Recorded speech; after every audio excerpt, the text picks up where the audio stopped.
전쟁의 포화가 중동을 뒤덮기 전인 지난 1월 28일, 사우디아라비아의 무함마드 빈 살만 왕세자는 이란의 마수드 페제시키안 대통령과 비공개 전화회담을 가졌습니다. 미국이 본격적인 군사행동에 나서기 몇 주 전 이뤄진 이 통화에서 빈 살만 왕세자는 사우디의 영토와 영공을 이란에 대한 군사 공격 용도로 허용하지 않겠다고 명확히 선언했습니다.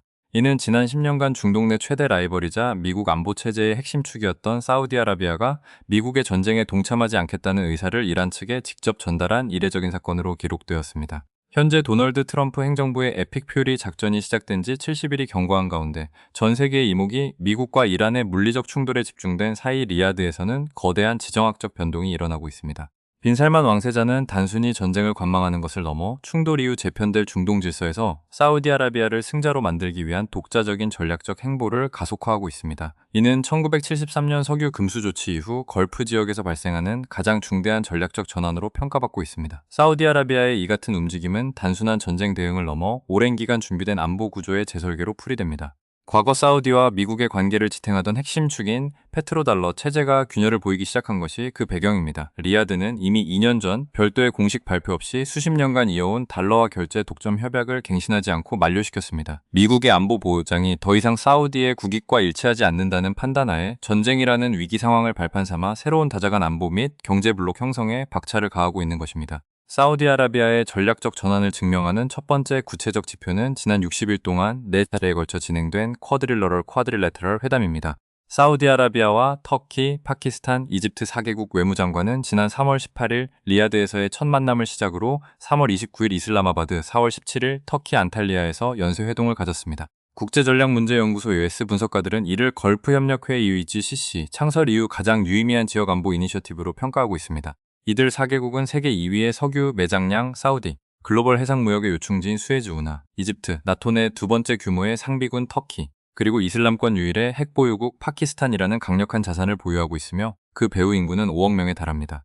사우디 측 관계자는 이번 전쟁 과정에서 미국의 최우선 순위가 지역 전체의 안보가 아닌 이스라엘 보호에 집중되어 있음이 확인되었다고 지적했습니다. 사우디 동부주에 미사일이 낙하하고 석유 기반 시설이 드론 공격을 받는 상황에서도 미국의 안보 보장이 작동하지 않자 리야드는 독자적인 생존 전략을 수립한 것입니다. 그 결과로 사우디는 2025년 9월 파키스탄과 전략적 상호방위 조약을 체결하며 사실상 파키스탄의 핵 우산을 확보했습니다. 또한 나토 회원국인 터키와도 방위 협력을 강화하며 미국을 배제한 새로운 지역 안보 블록을 완성해 나가고 있습니다. 특히 파키스탄의 아심 무니르 육군 참모총장은 미국 측 협상가들이 이란으로부터 거부당하는 사이 사우디의 전폭적인 지원 속에 워싱턴과 테헤란 사이의 실질적인 중재자 역할을 수행하고 있습니다. 두 번째 지표는 수십 년간 지속된 페트로달러 체제의 종말과 페트로위안의 부상입니다. 사우디아라비아는 석유 수출 대금을 달러로만 결제하던 관행을 깨고 현재 중국에 판매하는 원유 대금을 위안화로 결제하기 시작했습니다. 이는 미국의 금융 패권 기반을 근본적으로 흔드는 조치로 전쟁으로 인해 국제 유가가 배럴당 115달러를 넘어선 시점에 단행되어 그 파급력이 더욱 커지고 있습니다. 사우디는 베이징과 전략적 파트너십을 심화하며 탄도 미사일 조달을 확대하고 인민해방군 해군과 합동 해상훈련을 실시하는 등 군사적 경제적 협력을 강화하고 있습니다. 중국 역시 왕이 외교부장을 중심으로 지역 내 모든 국가와 긴밀히 소통하며 미국을 불안정의 원인으로 자신들을 안정적인 파트너로 각인시키는 외교 전략을 펼치고 있습니다. 일본, 한국, 필리핀 등 아시아 국가들이 에너지 위기 속에 비상대책을 강구하는 동안 사우디와 중국의 밀착은 단순한 교역을 넘어선 새로운 국제 금융 질서의 기초가 되고 있습니다. 무함마드 빈 살만 왕세자의 이러한 행보는 전쟁이라는 혼돈 속에서 중동의 권력 구조를 재편하려는 철저한 계산에 근거하고 있습니다. 워싱턴 포스트의 보도에 따르면 작전 초기에 사우디 측이 이란 타격을 로비했다는 정황이 제기되기도 했으나 공식적으로 리야드는 이를 부인하며 철저히 실리적인 태도를 유지하고 있습니다. 사우디는 자국 영토에 이란의 미사일이 낙하하는 피해를 입으면서도 미국의 전쟁에 공식적인 지지를 보내거나 병력을 지원하지 않았습니다. 대신 자국 주도의 외교 프레임워크를 구축하여 전쟁 이후의 재건 사업과 안보 질서를 주도할 준비를 마쳤습니다. 빈 살만 왕세자는 단순히 폭탄을 더 많이 보유한 측이 아닌 포성이 멈췄을 때 모두가 필요로 하는 위치를 선점하는 것이 장기적인 승리라는 점을 간파한 것으로 분석됩니다. 전문가들은 향후 전개 방향을 세 가지 시나리오로 전망하고 있습니다. 첫째는 파키스탄과 중국의 지원을 받는 사우디가 외교적 앵커 역할을 수행하며 종전을 이끌어내는 사우디 중재자 시나리오입니다. 이 경우 리야드는 지역 내 가장 강력한 전략적 플레이어로 부상하게 됩니다.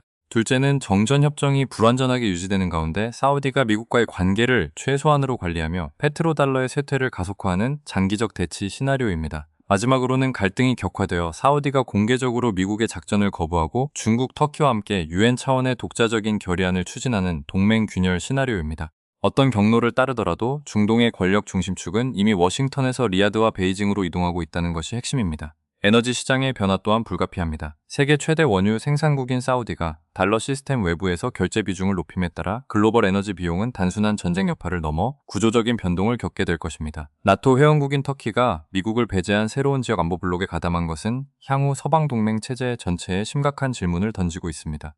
결국 에픽 퓨리 작전 이후의 중동은 전쟁 이전과는 완전히 다른 지정학적 지형을 갖게 될 것이며 리야드는 이미 그 새로운 문을 열고 들어섰습니다. 급변하는 중동 정세와 사우디의 안보 전략에 대한 심층 보도를 계속해서 받아보시려면 지금 구독해 주시기 바랍니다. 시청해 주셔서 감사합니다.